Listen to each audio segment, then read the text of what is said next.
Ito ang abandoned Grand Hotel. Ngayong araw ay i-explore po natin ang isang abandonadong sikat na hotel dito sa Tacloban City. Tinatawag nilang Grand Hotel.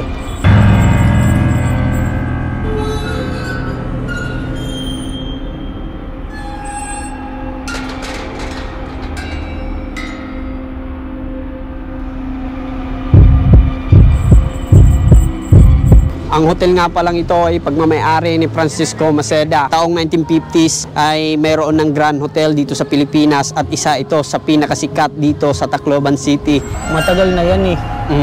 Hindi pa ako tao. Grand Hotel na yan. Nandyan na yan. Oo.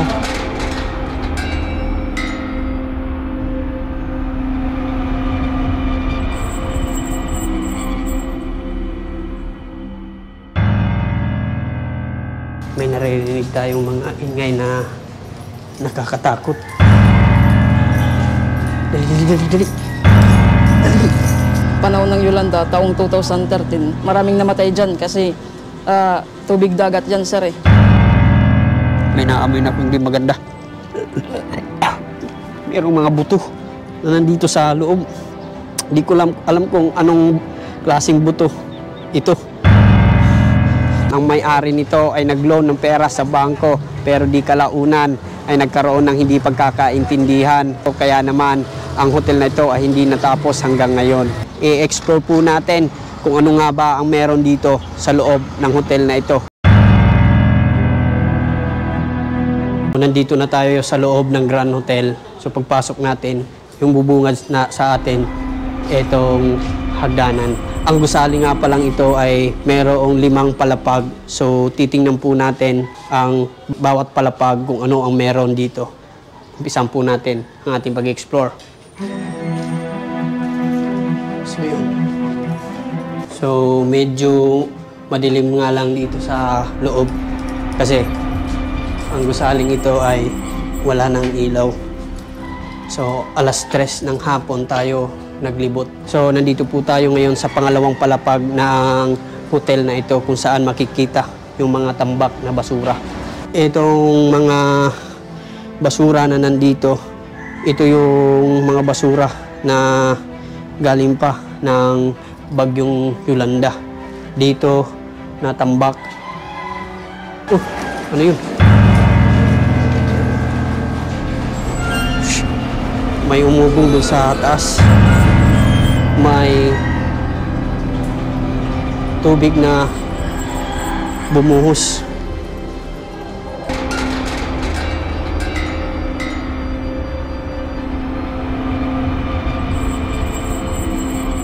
Makikita po natin na mayroong mga materials na nandito.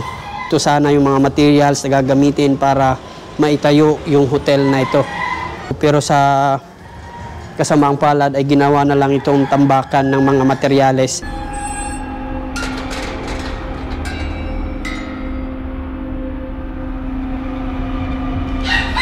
Mayroon dun lock na pinto. Pero hindi na tayo didiretso, baka may ahas. May butas dito. Yan.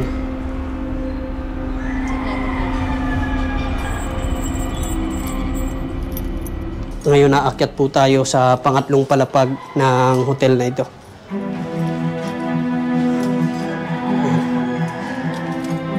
So, ang hotel na ito ay may rompang isa hotel na katabi dito. Tingnan nyo. Ayan.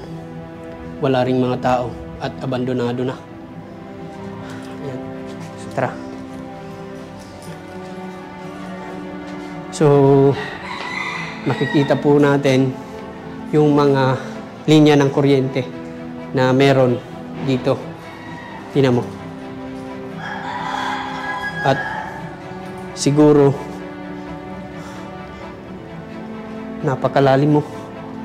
Ito yung elevator nila.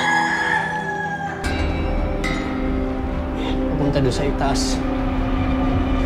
So, nilagyan na ng harang kasi nga bawal ng puntahan. At merong mga kwarto. Tingnan natin. Yan. Merong mga kwarto. Yung hotel dito. At yung mga kwarto ay nagpakalak. Yan. Nakalak yung mga pinto. So, po hanggang doon. Nakalak rin ng pinto. So, hindi na tayo didiretso doon kasi mukhang nakakatakot doon. So, ikot ko kayo rito.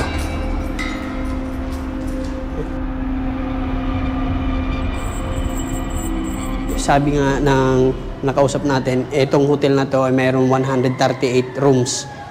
Ayan. So makikita po natin yung mga rooms na nandito.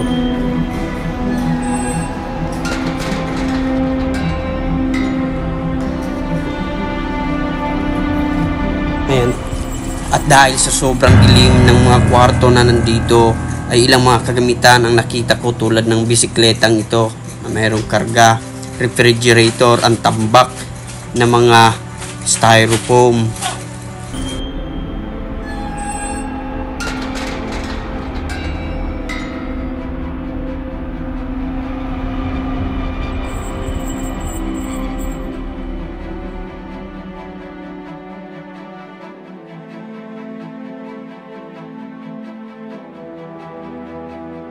OMG, umikot yung upuan.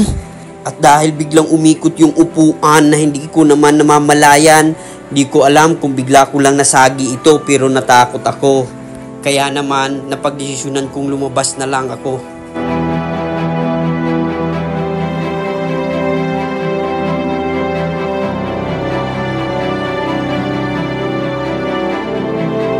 Dito sa pangatlong palapag ay napakaraming kwarto.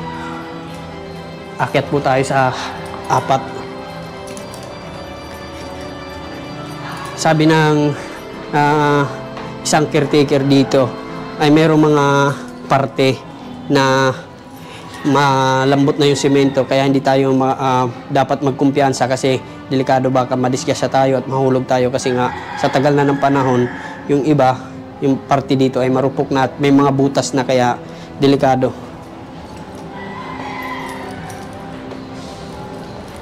So, dito sa kabila, makikita rin natin ang isang abandonadong eskwelahan. Siguro ito.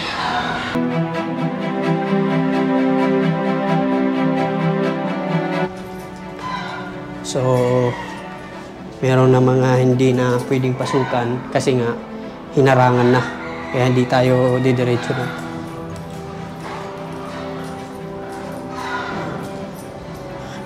Yan.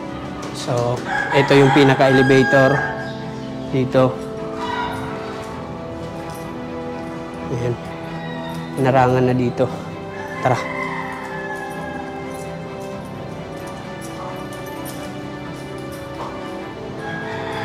Ayan. So far, yung ibang parte ay open. At yung ibang parte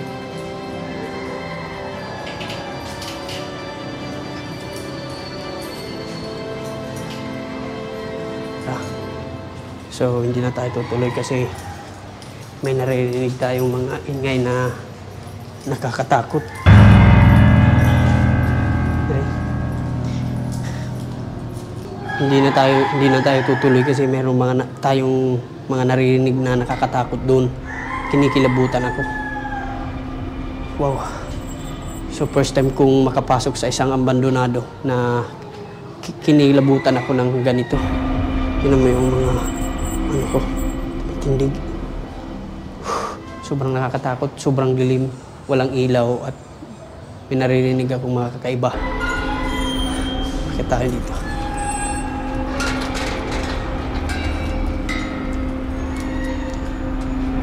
Itong mga parte ng hagdanan ay medyo marupok na.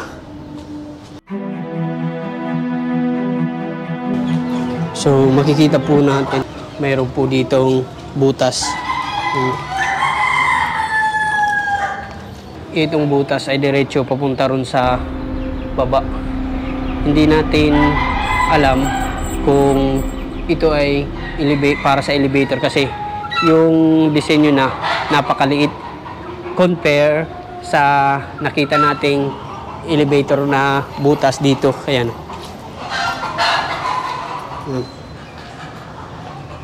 Ayan o.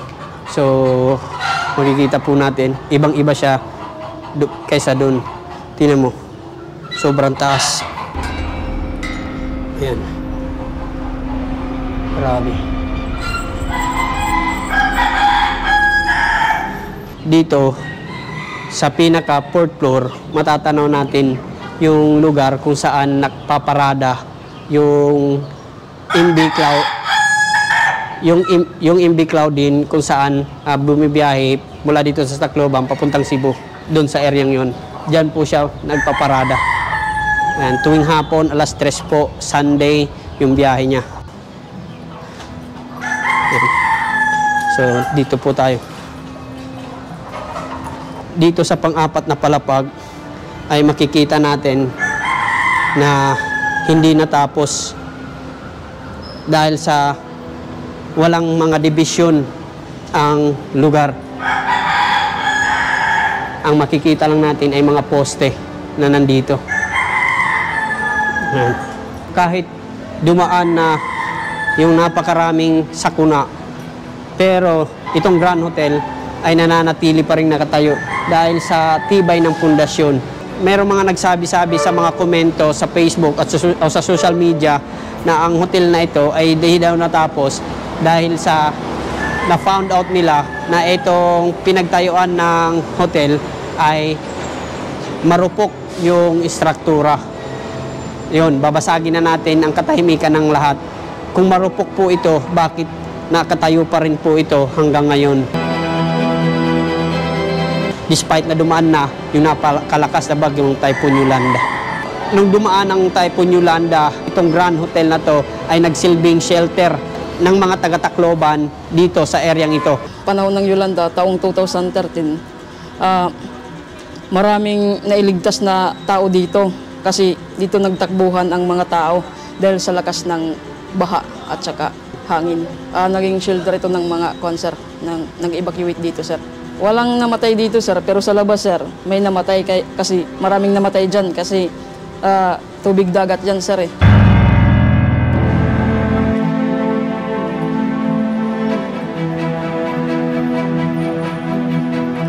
Dito makikita natin yung tanawin. Siguro, kung natapos itong hotel na to, sobrang ganda siguro dito magstay. Kasi nga, makikita natin yung McDonald's, baka naman, McDonald's, mapanood mo ito. Ayan, promote na natin yan. Ayan, makikita po natin, dyan po yung paradahan ng mga barko na nagtatravel papuntang Samar, Samarabot, Babatngon, Basay, o kahit saan sulok man ng Samar. At dito po sa tapat sa tabi nito ng abandonadong hotel, nandito po yung SM. Ayan. So sa baba, makikita po natin yung parking space ng mga sasakyan. Dito sa pang-apat na palapag ay medyo malakas yung hangin. So ingat ka. Delikado, walang hawakan. Tara. Ayan. So tanaw natin yung mga bubong ng mga naglalaki ang establishmento. Ayan, dali.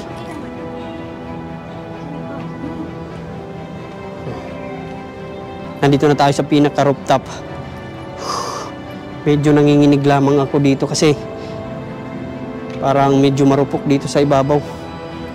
Makikita po natin dito yung mga steel bar dito.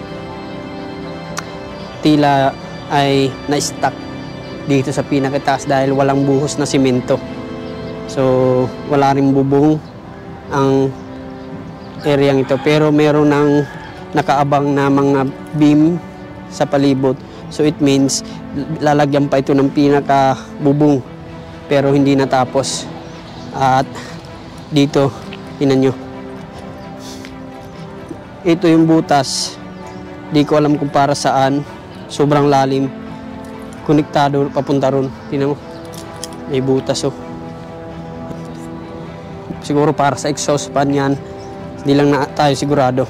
At itong area ay siguro ito na yung pinaka elevator. So na sobrang taas. Ayan. Grabe.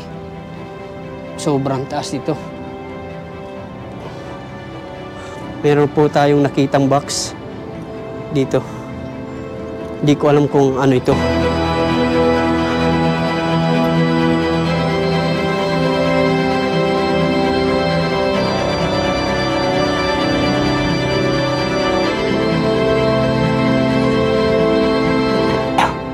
Merong mga buto na nandito sa loob. Hindi ko alam kung anong klaseng buto ito. Siguro buto ng patay ng hayop. Kaya mabaho dito sa pinakataas. May something dito na mabaho.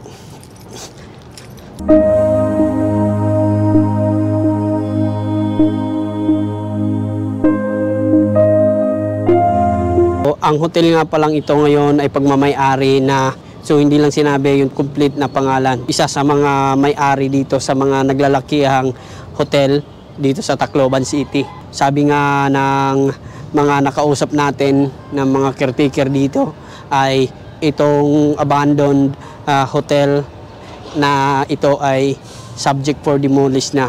I don't know kung kailan o kung totoo, pero sana maayos ito dahil isa ito sa mga nagsilbing silungan ng mga kababayan natin at dito sila naligtas. So dahil papasapit na ang dilim ay hindi na tayo masyadong magtatagal dito sa pinakatuktok. Dito ko natatapusin itong video. Salamat sa pagsama sa araw na ito. I hope nag-enjoy po kayo. Kung nagustuhan nyo ang video, huwag nyo kalimutang i-like at i-share. At kung bago naman kayo sa aking YouTube channel, huwag niyong kalimutang mag-subscribe at i-click ang notification bell para lagi kayong updated sa mga biyahe na gagawin ko. See you again.